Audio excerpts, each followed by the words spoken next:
Our next panel will be on the fourth industrial revolution, and it will focus on the transformative and often disruptive impact of technology on not just the economy, but also society. It's no secret that a lot of the protests on both sides have been facilitated by Brazilians' affinity for technology. It's a very dynamic space in the country. I'd like to invite our panelists to come up. We're going to be joined by Danil Kerimi. He's the lead for digital initiatives at the World Economic Forum and has also been the bridge between the World Economic Forum and the Net Mundial initiative that has been co-led by ICANN and by the Brazilian Internet Steering Committee, and has been a critical convener in order to discuss internet governance and internet resilience at a global level. So please. Also, we're going to be joined by Marcos Troyjo. He's the co-director of the BRICLAB at Columbia University, a special forum that addresses Brazil, Russia, India, and China. He's also the co-founder of the Center for Business Diplomacy, which is an independent think tank on global entrepreneurship. Former member of the Brazilian Foreign Service, served in many positions there, but including the Chief of Staff for the Brazilian Foreign Ministry's Department of Science and Technology. So gentlemen, we very much look forward to hearing your comments. Thank you. Much and delighted to be here. A very good morning to everyone. I think the morning's panel was fantastic. David is a very skillful moderator, so it was fascinating for me to hear, and it's very on the ground view what's happening in Brazil right now. A little bit later, you will hear a little bit more of a social-political prognosis and analysis. I think our job with Marcus here is to really open up a little bit of your thinking to the concepts that are really playing out across the globe, but also very localized. That's the bad news. The good news, the panel will be very short, so you will not have time to get bored. What we mean by the fourth industrial revolution, and I'll give you a little bit of a global view and pass to Marcus to address the Brazilian angle. The fourth industrial revolution really played out significantly in our annual meeting in Davos clusters, where it found really great understanding and interest from leaders across all the stakeholder groups: civil society, businesses, governments, academia. There's a lot of conversation, there are a lot of unanswered questions, and there is a lot of excitement. So let me just very briefly say what we mean by fourth industrial revolution. Every change, systemic change in the system of production across the globe, and it really occurs every 100 years or so, maybe shorter, brought significant changes almost afterwards to the society, to the governance structures, to the way we work, communicate, do every day-to-day business. And some of those changes, somebody said that the humanity is always extremely optimistic short-term in terms of the impact of technology and underestimates it in the long term.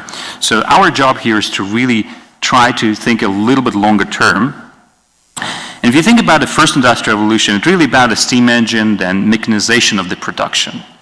The second one is about creating a mass production with assembly lines, electrification, and so on.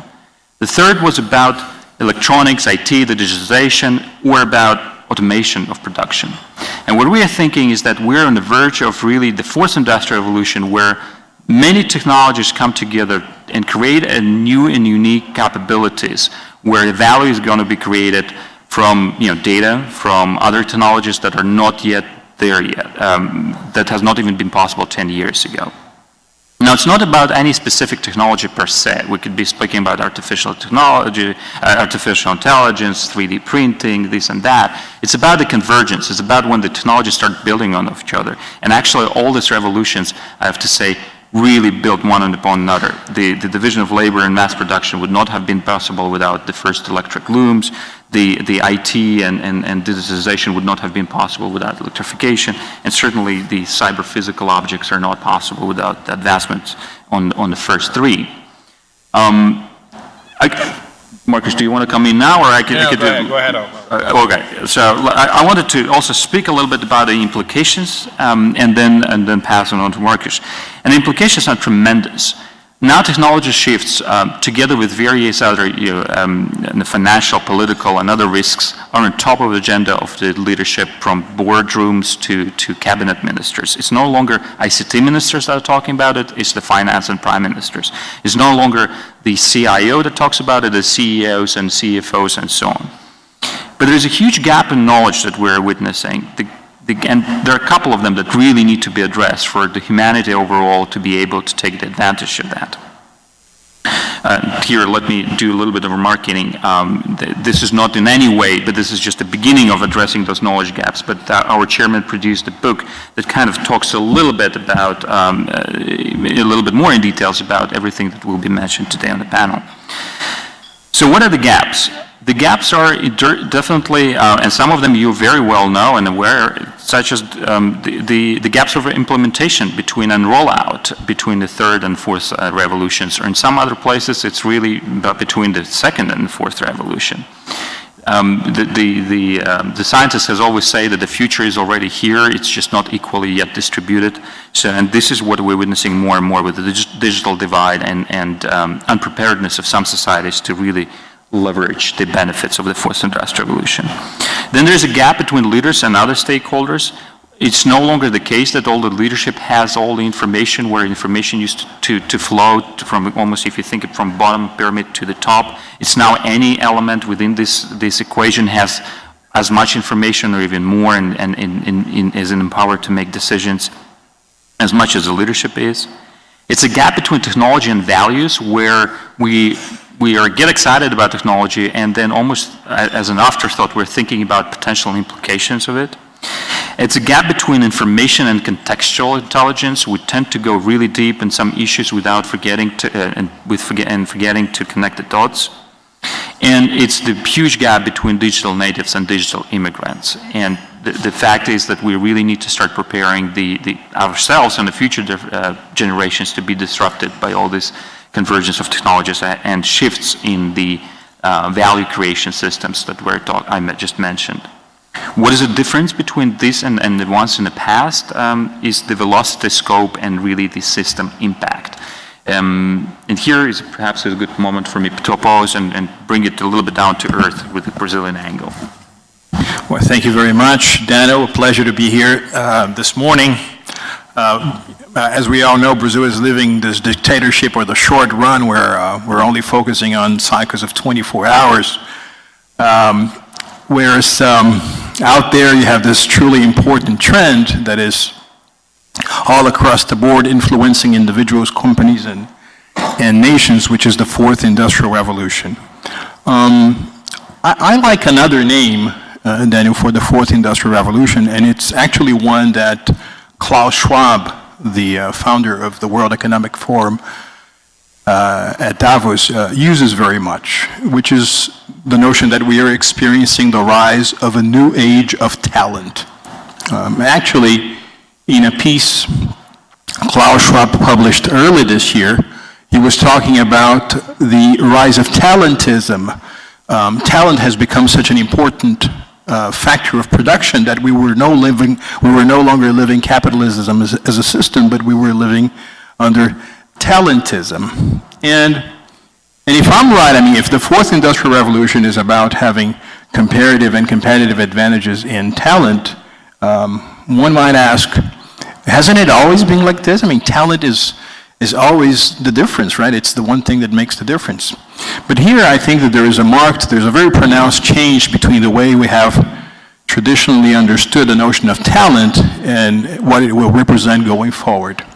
Because talent for the individual was nearly always seen as the same as a vocation, a voice that you hear inside yourself, a particular gift that nature has given you, and therefore your task is to make it better, is to perfect what you already have that's been granted to you by nature.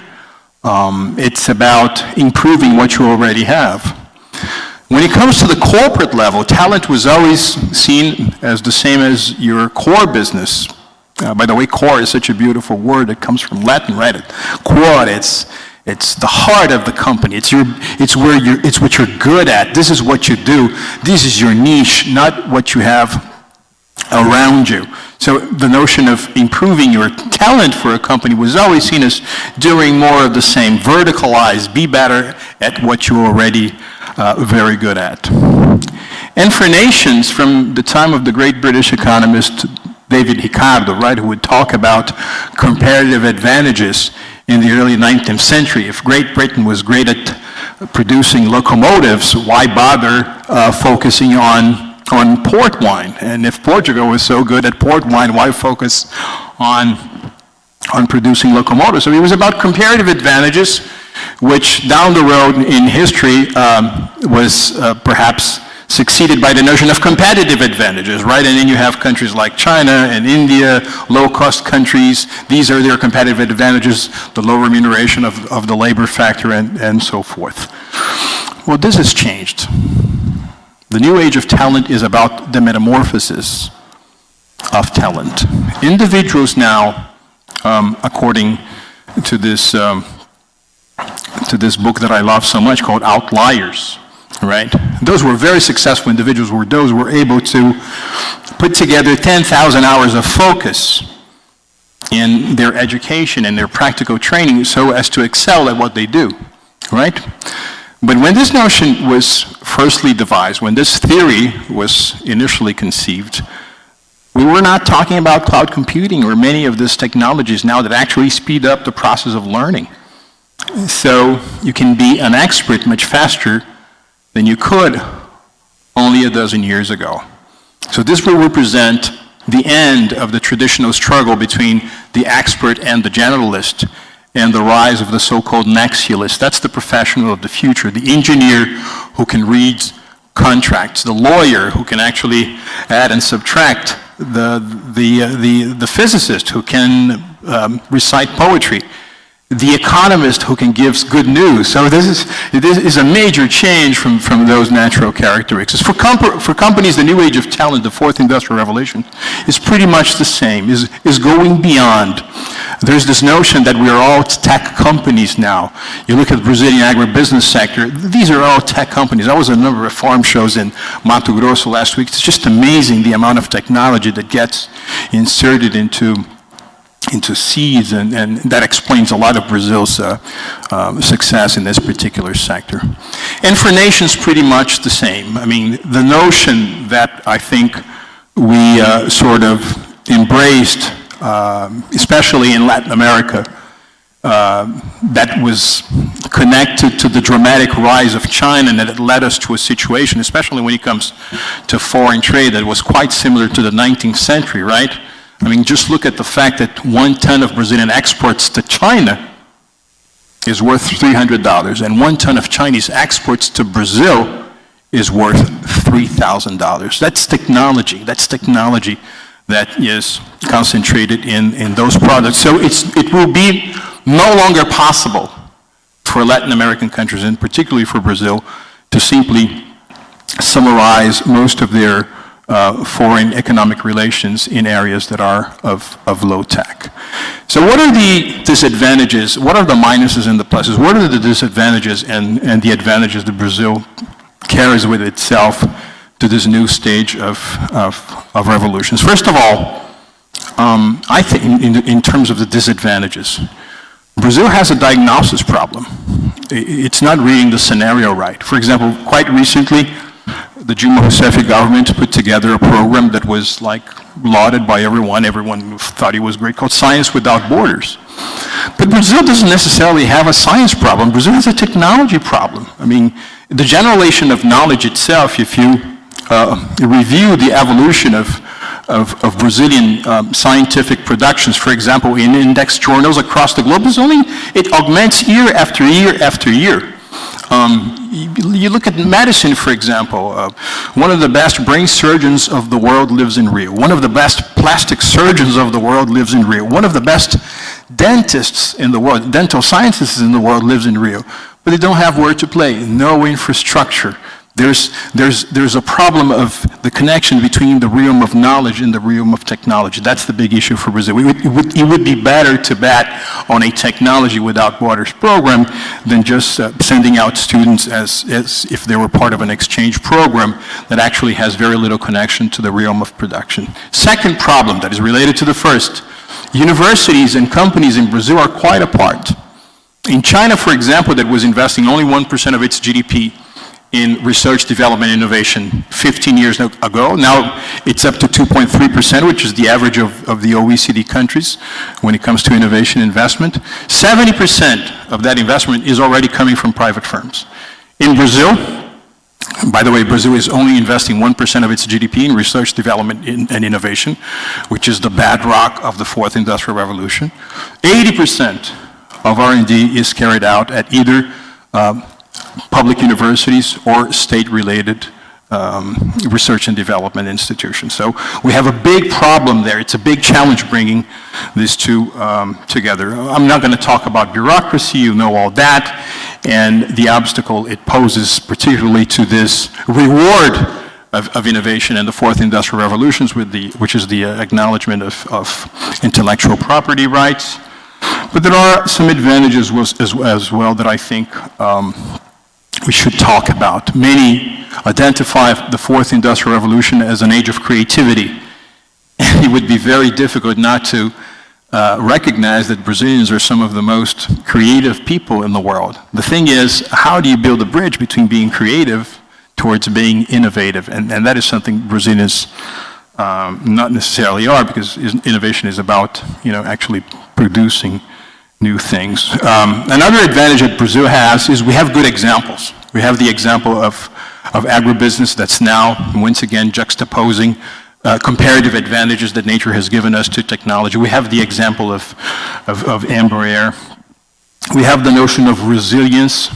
Brazilians face so much difficulties that perhaps adapting to this new age won't be much of a cultural problem. It's very open to the adoption of new technology, but it's going to take strategy, because please pay attention to this paradox.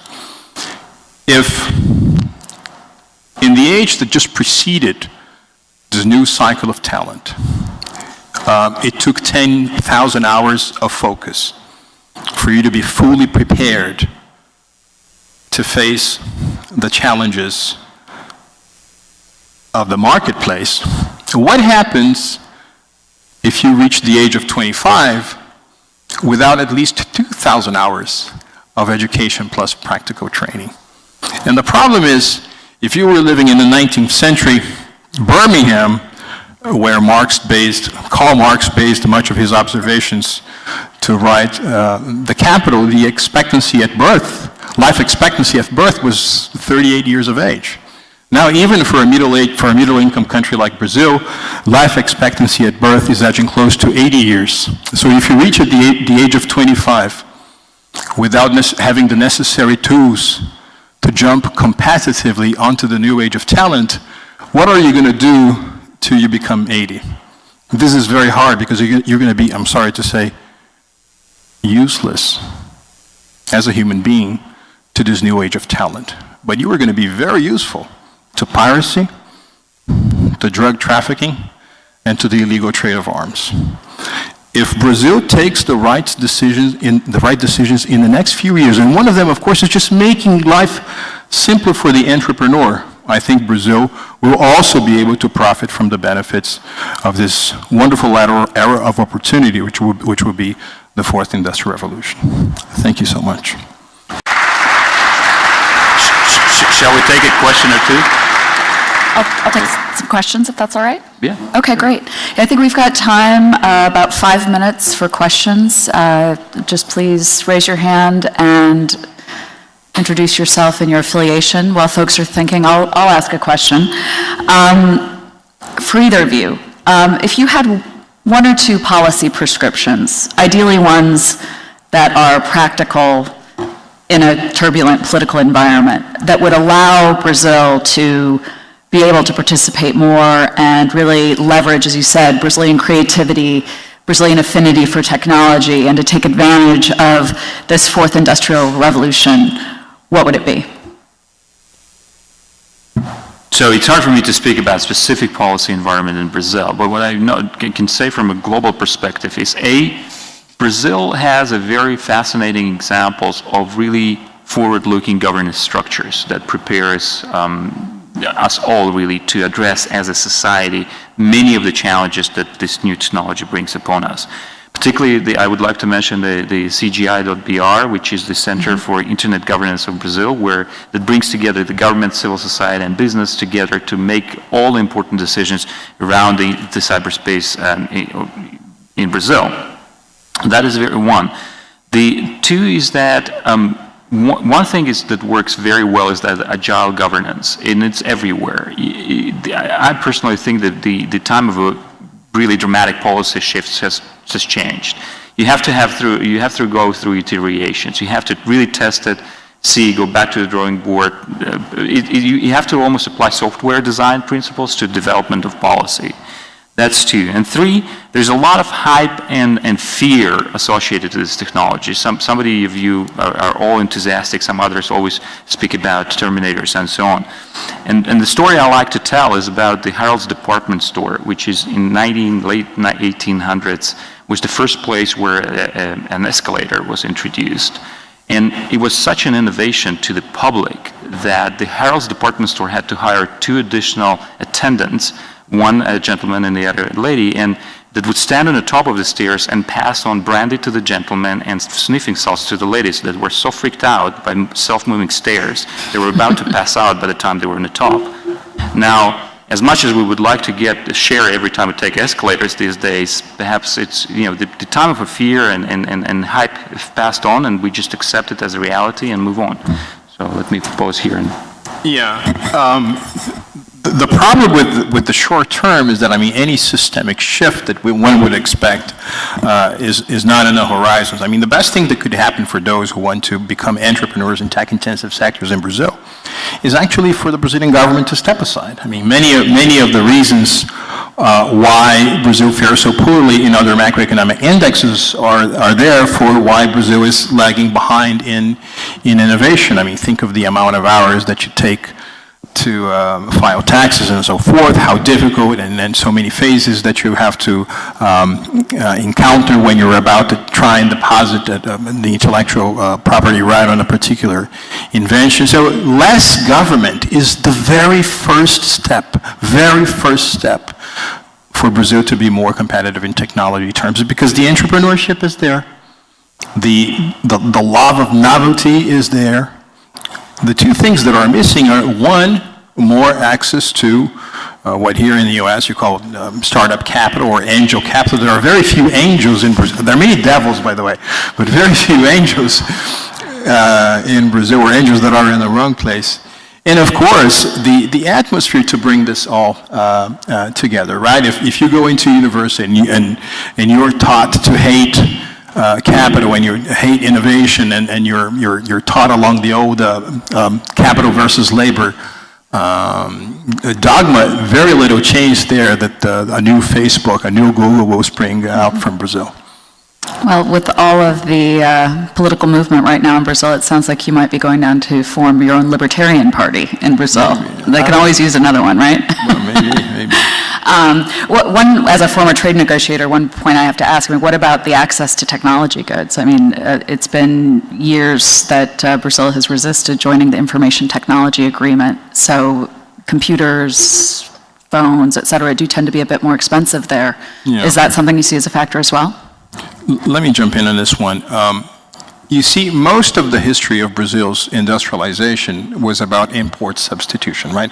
Brazil wanted to industrialize. What was the strategy? It was import substitution. Import substitution in order to protect the domestic market. Unlike South Korea, for example, that also employed a number of import substitution legislation and instruments, but actually aimed at the promotion of exports. There is an intimate relationship between trade openness and the capacity to innovate. And I think this is going to be very, this is something good for Brazil now. It's impossible to continue with this import substitution strategy 2.0, which was the mantra under both Dilma and under both Lula and Dilma. And we are going to seek new trade deals, some sort of agreement with the Pacific Alliance, and understanding with the European Union at a different level. And this is all going to bring, I think, a lot of benefit to the adoption of technology. Why hasn't Brazil adhered to to the information technology agreement? It's because it wants to protect its domestic industry, right? So we're basically aiming at our industrial policy, as Daniel said, perhaps to the second industrial revolution, not the one that we're talking about today. Thank you. I have time for just one quick question, if there's one. If not, it's time for coffee. We're going to take a very quick 10-minute coffee break. If everyone could be back at their seats at 10:30, our next panel will be on the economic and political situation here in Brazil. It's sure to be a good one. Thanks.